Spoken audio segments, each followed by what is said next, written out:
નમસ્કાર વિદ્યાર્થી મિત્રો, ધોરણ 3 વિષય કાલશોર એકમ 9 રંગબેરંગી મશાલો।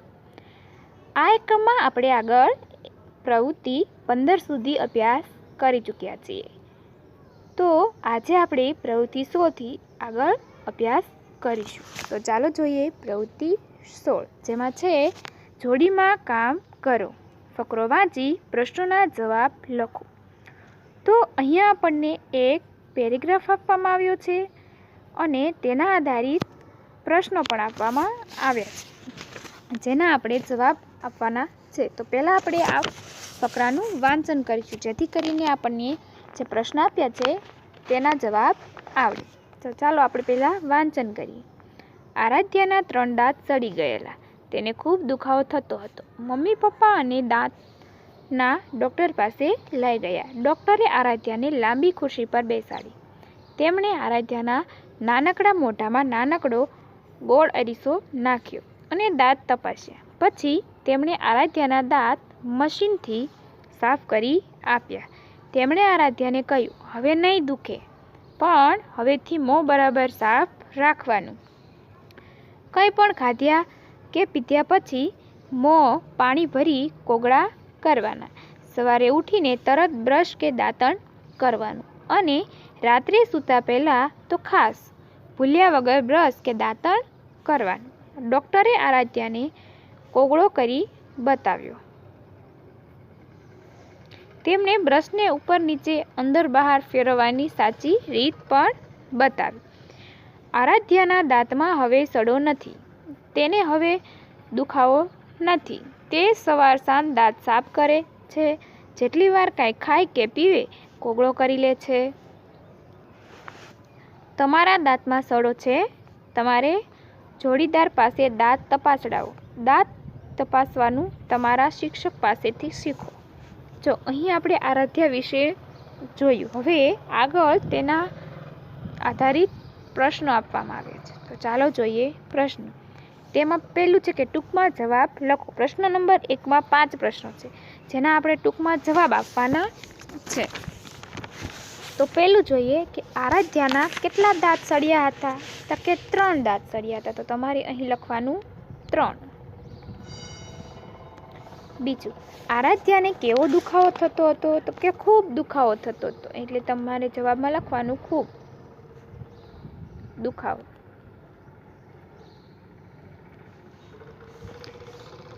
ત્રીજું, ડૉક્ટરે આરાધ્યાને ક્યાં બેસાડી? તો કે લાંબી ખુરશી પર, તો લખવાનું અહીં લાંબી ખુરશી।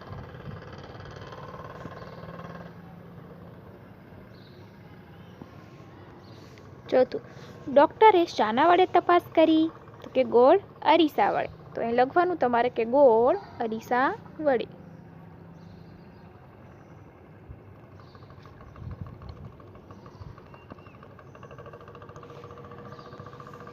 પ્રશ્ન 5, ડૉક્ટરે આરાધ્યાને ક્યારે ક્યારે કોગળા કરવાનું કહ્યું? તો તમારે અહીં જવાબ લખવાનું કે કાંઈ ખાય કે પીવે ત્યારે।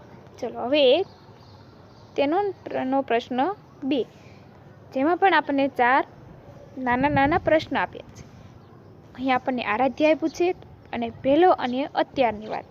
તો કે પહેલું જોઈએ દાંતનો દુખાવો, તો પહેલા દાંતનો દુખાવો ખૂબ હતો, એટલે તમારે એ લખવાનું ખૂબ હતો। અને હવે અત્યારે તો કે ડૉક્ટરની તપાસ કર્યા બાદ અત્યારે તો કે હવે નથી, તો અહીં તમારે લખવાનું હવે નથી। અહીં તમને જે ખાલી જગ્યા આપી છે તેમાં 2 પાર્ટ કરી દેવાના, પહેલાં શું હતું અને અત્યારે શું છે। હવે તેના પછી દાંતનો સડો, તો કે પહેલાં કેટલા દાંતમાં હતો? તો કે 3 દાંતમાં, તો કે અત્યારે તો કે નથી।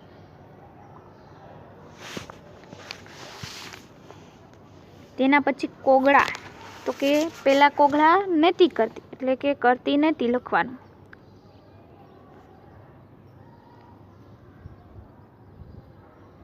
નથી, હવે કરે છે।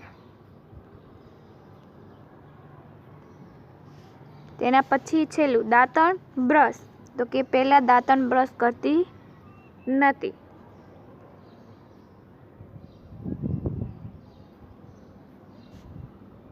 હવે કરે છે। ચલો હવે એમાં પ્રશ્ન નંબર 3. જેમ આરાધ્યા માટે વાક્યો નોંધ્યા તેમ તમારા વિશે વાક્યો લખો અને વર્ગમાં મોટેથી વાંચો. જો હવે તમારે તમારું જે દાંતનું દુખાવો કે જેમ આરાધ્યા વિશે આપણે જોયું હતું તેમ તમારા વિશેની માહિતી તમારે અહીંયા જે ખાલી જગ્યા આપી છે તેમાં લખવાની છે. અત્યારે તમને દુખાવો છે, સડો છે એવું જો હોય તો હા, નહીં તો ન્યા. અને હવેથી તો કે બ્રશ કરીશું કે કોગળા કરીશું એ બધી તમારે તમારા આધારિત અહીંયા માહિતી પૂર્ણ કરવાની છે. બરાબર. ચલો હવે આગળ જોઈશું પ્રવૃત્તિ 17 જેમાં રમત છે. તો પહેલાં જ અહીં આપણે ફકરો આપ્યો છે તેનું વાંચન કરીએ. તો કે વર્ગના બધા બાળકો 3 જૂથમાં વહેંચાઈ જાઓ. જો હવે આ રમત એક વર્ગખંડમાં રમવાની છે. પહેલા જૂથને ગઈકાલ, બીજા જૂથને આજ અને ત્રીજા જૂથને આવતીકાલ એમ નામ આપો. તમને અનુકૂળ હોય તો વારના નામ આપી શકાય. નીચે આપેલા ઉદાહરણ પ્રમાણે આપેલ શબ્દ પરથી દરેક જૂથ પોતાના જૂથને અનુરૂપ વાક્ય બનાવી બોલશે. દરેક સાચા વાક્ય માટે 1 પોઈન્ટ. અહીં નમૂનાના શબ્દો આપેલા છે. આવા બીજા શબ્દો તમારા શિક્ષક પાસેથી જાણી રમત આગળ વધારતા રહો. પહેલી વાર 5 શબ્દો સાથે રમત રમો, પછી શબ્દ સંખ્યા વધારતા જાઓ. સરખી તક મળ્યા પછી જે જૂથ સૌથી વધુ પોઈન્ટ બનાવશે તે વિજેતા. જો આ એક રમત છે જે ક્લાસરૂમમાં રમવાની છે, તો આપણે જ્યારે ક્લાસરૂમમાં મળીશું ત્યારે રમીશું. જો અહીં આપણને એક બોક્સ આપવામાં આવ્યું છે જેમાં એ રમતનું જ 2 વાક્ય આપ્યા છે, જેમાં આપણે આગળ જોઈ ગયા હતા આજ, આવતીકાલ અને ગઈકાલના વાક્યો. તેવી જ રીતે વાક્ય બનાવવાના છે. અહીં આપણને આપ્યું છે વાંચવું. તો ગઈકાલમાં આવશે કે સિદ્ધિએ વાર્તા વાંચી, જે ગઈકાલ છે એટલે કે તે દિવસ વયો ગયો છે એટલે વાંચી હતી. અને આજ તો કે વાર્તા વાંચે છે, અત્યારે આજ છે તો આજ તે વાર્તા વાંચવાની શરૂઆત છે. અને આવતીકાલ એટલે કે હજી કાલ આવવાની બાકી છે એટલે વાંચશે આવશે, હજી વાંચવાનું બાકી છે. અહીં બીજું કૂદવું. તો અમે 5 પગથિયાં કૂદ્યા હતા, કૂદી લીધા છે એટલે ગઈકાલ. અને આજમાં આવશે કે અમે હાથ પકડીને કૂદીએ છીએ, અત્યારે કૂદવાની ક્રિયા શરૂ છે. અને આવતીકાલ એટલે કે અમે કાલે દોરડા કૂદશું. તો અહીં આપણને એવા બીજા બધા જ જે આપ્યા છે 7 સુધી શબ્દ તે જોઈએ. તો કે રમવું. તો તમારે અહીં જે આપ્યું છે રમવું તેમાં લખશું કે અમે થપ્પો રમ્યા હતા, રેમા હતા કાલ. અહીં અમે સંતા કુકડી રમીએ છીએ, અત્યારે રમીએ છીએ એટલે યાદ ના ખાના. હવે આવતીકાલનું વાક્ય બનાવીએ તો કે અમે કાલે થપ્પો રમીશું. બરાબર. ચોથું જમવું. તો અહીં લખવાનું અનુજ બપોરે જમ્યો. તેના પછી અહીં લખવાનું વિહાર સાંજે જમે છે. વિહાર અત્યારે જમે છે. તેના પછી આવતીકાલની વાક્યમાં લખવાનું કે હું કાલ રોટલી શાક જમીશ. તેના પછી હસવું. તો એમાં વાક્ય ગઈકાલનું બનાવીએ તો કે નાનો બાબો હસ્યો. આજમાં બનાવીએ તો કે નાનો બાબો હસે છે. અને કાલમાં બનાવીએ તો કાલે નાનો બાબો હસશે. હવે રંગોળી પૂરવી. તો અહીં લખવાનું થશે કે રીના એ રંગોળી પૂરી. તેના પછી સીતા રંગોળી પૂરે છે. હિના રંગોળી પૂરશે. તેના પછી 7 શાક બનાવવું. તો કે મમ્મીએ શાક બનાવ્યું હતું. આજમાં લખીએ તો કાકી શાક બનાવે છે. અને ગઈકાલમાં લખીએ તો માસી શાક બનાવશે. હવે અહીં તમને 8, 9 અને 10 જે શબ્દો છે તે તમારે જાતે લખવાના છે. તો તમને જે પણ રમવું, ગાવું, સાંધવું કોઈ પણ ક્રિયાના તમારે 3 અહીં નામ લખવાના છે. અને તેના પછી ગઈકાલ, આજકાલ અને આવતીકાલ જેમ આપણે ઉપર જે વાક્ય બનાવ્યા તેના આધારિત તમારે પણ આ વાક્ય જાતે બનાવવાના છે. ચલો હવે આગળ જોઈએ પ્રવૃત્તિ 18 જેમાં છે કે 3 જૂથમાં કામ કરો. 2 સભ્યો વારાફરતી ફકરો વાંચી સંભળાવો. બીજા ફકરામાં વધારે માહિતી આપી છે. જો અહીં આપણને 2 પેરેગ્રાફ આપ્યા છે. તે 2 પેરેગ્રાફ એક જ છે, પણ પહેલા પેરેગ્રાફ કરતાં બીજા પેરેગ્રાફમાં થોડુંક વધારે કંઈક માહિતી આપવામાં આવી છે. તો ચાલો આપણે પહેલો પેરેગ્રાફનું વાંચન કરીશું.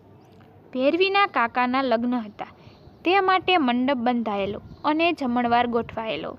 દાળ શાક વડીલોને લાયક હતા, પણ મીઠાઈ હતી કે ચાલ્યું. હલવો, બાસુંદી બધાને ભાવ્યા. છેલ્લે પાન ખાવાની પણ મજા પડી. ચલો હવે આપણે જોઈશું તેના પછીનો પેરેગ્રાફ. ભેરવીના નાના કાકાના લગ્ન હતા. જો ઉપર આપણે જોયું કાકાના લગ્ન હતા, તો અહીં આપણે શબ્દ આવ્યો નાના, એ વધારાનો શબ્દ છે. તે વિશાળ મંડપ બંધાયેલો. જો મંડપ હતો, અહીં આપણે આપ્યું વિશાળ, જે વધારાનો શબ્દ છે. અને ભવ્ય જમણવાર, એમાં આવ્યું ભવ્ય. તેના પછી ગોઠવાયેલું. દાળ શાક વડીલોને લાયક તીખા હતા. જો અહીં આવ્યો વધારાનો શબ્દ તીખા. પણ 2-3 મીઠાઈ હતી. મીઠાઈ હતી, 2-3 શબ્દ છે વધારાનો છે, એટલે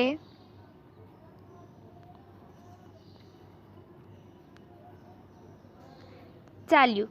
હવે જો હલવો, બાસુંદી એ બધું હતું, તો આમાં અહીંયા ફર્સ્ટ કર્યું છે શેનો હલવો હતો, તો કે દૂધીનો હલવો હતો અને સીતાફળની બાસુંદી હતી, અને બધાને ભાવ્યા. છેલ્લે મીઠું પાન હતું. હમણાં કહ્યું કે પાન, પણ કેવું મીઠું પાન, એટલે પાન જે છે એની આગળ મીઠું શબ્દ છે તે વધારાનો શબ્દ છે. ખાવાની મજા પડી. જો અહીં આપણે જોયું કે પહેલો પેરેગ્રાફ અને બીજા પેરેગ્રાફમાં ઘણો બધો તફાવત છે. જેમ કે પહેલા પેરેગ્રાફ કરતાં બીજા પેરેગ્રાફમાં કંઈક વધારાના શબ્દ આપ્યા છે, જેથી કરીને તે પેરેગ્રાફનું વાંચન કરીએ તો કંઈક તફાવત જોવા મળે છે. ચલો હવે આપણે તેના જે પ્રશ્ન છે તે જોઈએ. પહેલું, ફકરા નંબર 2માં કઈ માહિતી વધારાની છે તે લખો અને ફકરામાં તે શબ્દ નીચે લીટી કરો. જો આપણે જે બોક્સ કર્યા હતા તે શબ્દ નીચે તમારે લીટી કરવાની છે, અને અહીં માહિતી છે ફકરો નંબર 1 અને 2ની તે પૂર્ણ કરવાની છે.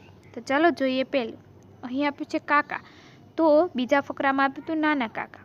હવે બીજું મંડપ, તો વિશાળ મંડપ. હવે તેના પછી જમણવાર,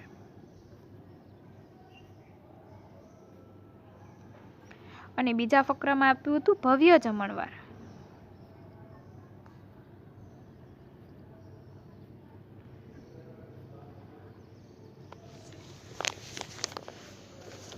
હવે ચોથું હતું દાળ શાક.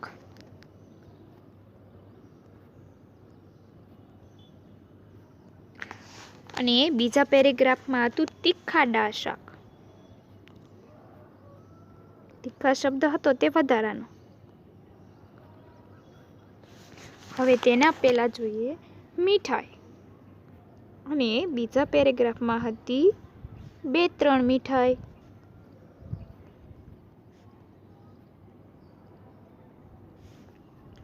તેના પછી હલવો, તો ખાલી હલવો જ આપ્યો હતો, જ્યારે બીજા પેરેગ્રાફમાં આપ્યો હતો દૂધીનો હલવો. તો બીજું પણ હતું બાસુંદી, તો સીતાફળની બાસુંદી. આપણને અહીં 6 બોક્સ આપ્યા છે, એટલે 6 જ માહિતી પૂરવાની છે. ચલો હવે આગળ જોઈશું.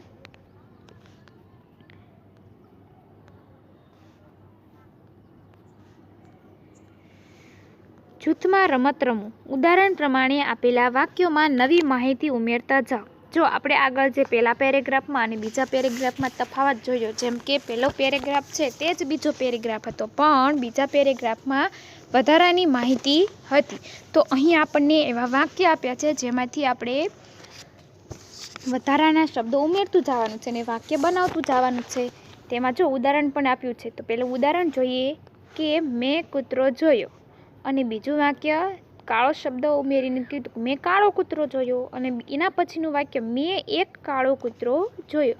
તો જો એક અને કાળો 2 શબ્દ ઉમેર્યા. હવે તેના પછી મેં એક મોટો કાળો કૂતરો જોયો, તો આપણે અહીં 3 ઉમેર્યા. બરાબર. તો ઉદાહરણમાં આપણને વાક્યમાં એક શબ્દ ઉમેરીને વાક્ય બનાવવાનું જણાવ્યું છે. તેવી જ રીતે નીચેના જે વાક્ય છે તે આપણે બનાવવાના છે. તો ચાલો તે વાક્ય જોઈએ.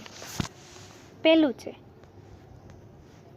રૂક્ષાનાએ ફરાક ખરીદ્યું. તો અહીંયા આપણને ખાલી ફરાક ખરીદ્યું છે એમ કહ્યું છે. તો આપણે બીજું વાક્ય એક શબ્દ ઉમેરીને બનાવીએ તો કે રૂક્ષાનાએ એક ફરાક ખરીદ્યું.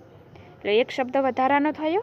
હવે એના પછીનું બીજું વાક્ય બનાવી બે શબ્દ ઉમેરીને તો કે રૂક્ષાનાએ એક પીળું ફરાક ખરીદ્યું. તેમાં એક અને પીળું એ બે શબ્દ થયા.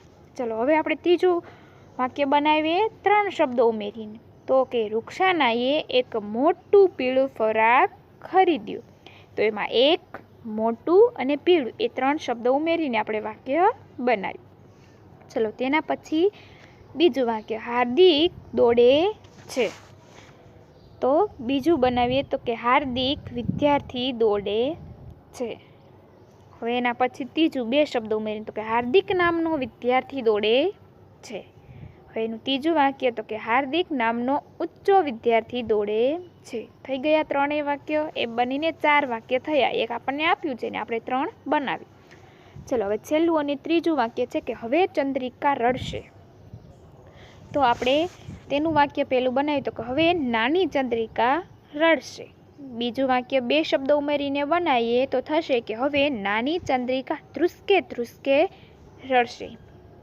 અને છેલ્લું વાક્ય બનાવીએ એનું 3 શબ્દો ઉમેરીને તો કે હવે નાની બેબી ચંદ્રિકા ધ્રુસકે ધ્રુસકે રડશે. જો અહીં આપણે બધા જ વાક્ય બનાવીએ.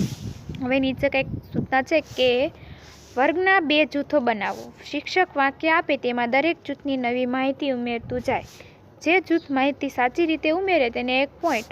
વાક્યમાં 3 નવી માહિતી ઉમેરાય ત્યાં સુધી રમી નવા વાક્યની રમત આગળ ચલાવો. જો હવે આપણે જ્યારે વર્ગખંડમાં મળીશું ત્યારે પણ આ રમત રમીશું.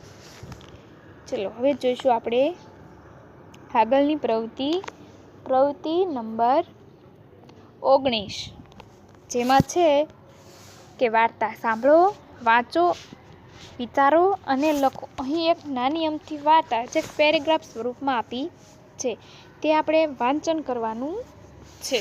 તો ચાલો પહેલાં આપણે વાંચન કરીએ. સ્વીટુને અવનવી વસ્તુઓ બનાવવી ખૂબ ગમે. ક્યારેક તે રસોડામાંથી ચપ્પુ અને પપ્પાની કાતર લઈને બેસે. તેને તપાસવું હોય કે બેમાંથી વધારે અણીદાર શું. પપ્પા દોડીને આવે અને સ્વીટુને સમજાવે. વાગી જાય. ક્યારેક વળી તે ઘરના ઝાપા પર હિંચકો ખાય તો ક્યારેક હિંચકાના સળિયા પર ચડી જાય. ફોય હાફળા ફાફડા થઈ આવે અને તેને ઉતારીને પૂછે, શું કરે છે? તો સ્વીટુ સામો પ્રશ્ન પૂછે, બેમાંથી શું ઊંચું? એક વખત મમ્મી તેને ગાલ પર પથ્થર ઘસતા જોઈ ગયા. તેમણે પૂછ્યું, શું કરે છે? તો સ્વીટુએ કહ્યું, પથ્થરને લીસા કરું છું. આવું જે કાંઈ થાય. દાદી તેની વાર્તાઓ બનાવે અને રોજ રાતે સ્વીટુને કહે. એક છોકરી બહુ સાહસિક, સ્વીટુ ઉમેરે. એનું નામ સ્વીટુ. દાદી કહે, તે ક્યારેક ચપ્પાની ધાર તપાસે પણ પપ્પાને જોડે રાખીને. ક્યારેક વળી હિંચકાની ઊંચાઈ માપે ત્યારે તે ફોઈને જોડે રાખે. ક્યારેક તેને થાય કે હું શું વધારે લીધું, પથ્થર કે મારો ગાલ? તો મમ્મીને પૂછવા જાય. આવી વાતો સંભળાવતા સ્વીટુબેન પોઢી જાય. જો અહીં આપણને આ નાની અમથી વાર્તામાં સ્વીટુબેનની વાત કરવામાં આવી છે કે સ્વીટુબેન કાતર લઈ આવે અને રસોડામાં ચપ્પુ લઈ આવે અને બંનેને તપાસે કે આ બેમાંથી ધારદાર શું છે, બેમાંથી વધારે અણીદાર શું છે. અને પાછું બીજું કે હિંચકા ખાય અને પાછું તપાસે કે હિંચકો ઊંચો કે ઝાપા પર ખાય તે હિંચકો ઝાપો ઊંચો એમ તપાસે. અને બીજું પાછું કે તેના મમ્મીને પૂછે કે મારા ગાલ લીછા કે પથ્થર લીછો. એવી આપણે અહીં વાત જોઈ. ચલો એના આધારિત આપણે કેટલાક પ્રશ્નો આપ્યા છે તે જોઈએ. તો એમાં છે કે ઓળખી કાઢો તે વ્યક્તિ કે વસ્તુના નામ ફરતે ફકરામાં રાઉન્ડ કરો. જો અહીં આપણને 8 પ્રશ્ન આપવામાં આવ્યા છે તે આપણે ઓળખી કાઢવાના છે. તો પહેલું છે કે સૌથી મોટું કોણ? સૌથી મોટું દાદી. તો અહીં આપણે લખવાનું દાદી. આ પ્રશ્નના જવાબમાં આવશે દાદી. તેના પછી બીજો પ્રશ્ન છે કે સૌથી નાનું કોણ? તો અહીં પેરેગ્રાફમાં સૌથી નાનું સ્વીટુ છે. તેના પછી સૌથી અણીદાર શું? તો કે ચપ્પુ. અને સૌથી બુઠ્ઠું શું છે? તો કે કાતર. તેના પછી સૌથી ઊંચું શું? તો કે હિંચકો. તો અહીં જવાબમાં લખવાનું હિંચકો. અને સૌથી નાનું? તો કે ચમચી.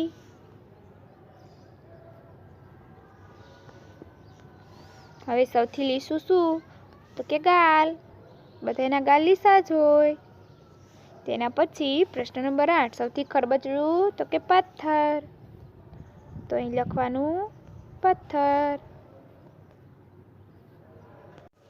તો અહીં આપણે C2નો જે પેરેગ્રાફ આપ્યો છે તેમાંથી એક પ્રશ્ન નંબર 8 સુધી આપણે જવાબ લખ્યા. તો હવે પ્રવૃત્તિ 20થી આગળની પ્રવૃત્તિનો અભ્યાસ આપણે આના પછીના વિડીયોમાં જોઈશું.